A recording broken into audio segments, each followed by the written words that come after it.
بسم اللہ الرحمن الرحیم۔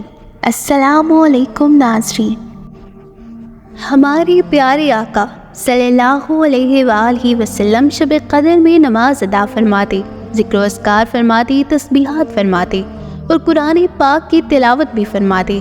آئیے ناظرین، شب قدر کے حوالے سے ایک خاص دعا آپ کو بتاتے ہیں، اور یہ دعا حدیث مبارکہ میں ہمارے پیارے آقا صلی اللہ علیہ وآلہ وسلم نے ارشاد فرمائی ہے کہ شب قدر میں خصوصیت کے ساتھ اس دعا کو پڑھنا ہے۔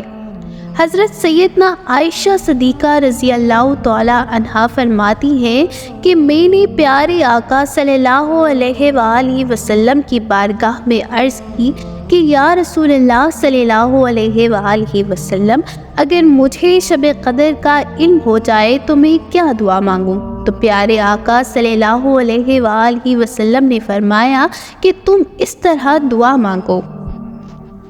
آپ کو یہ دعا اسکرین پر اس وقت نظر آ رہی ہوگی۔ ترجمہ: اے اللہ، بے شک تو معاف فرمانے والا، کرم کرنے والا ہے، تو معاف کرنے کو پسند فرماتا ہے، تو میرے گناہوں کو بھی معاف فرما دے۔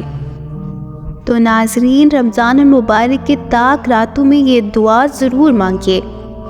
اللہ تعالیٰ کی رحمت سے دنیا اور آخرت میں خوب اس کی برکتیں حاصل ہوں گی انشاءاللہ۔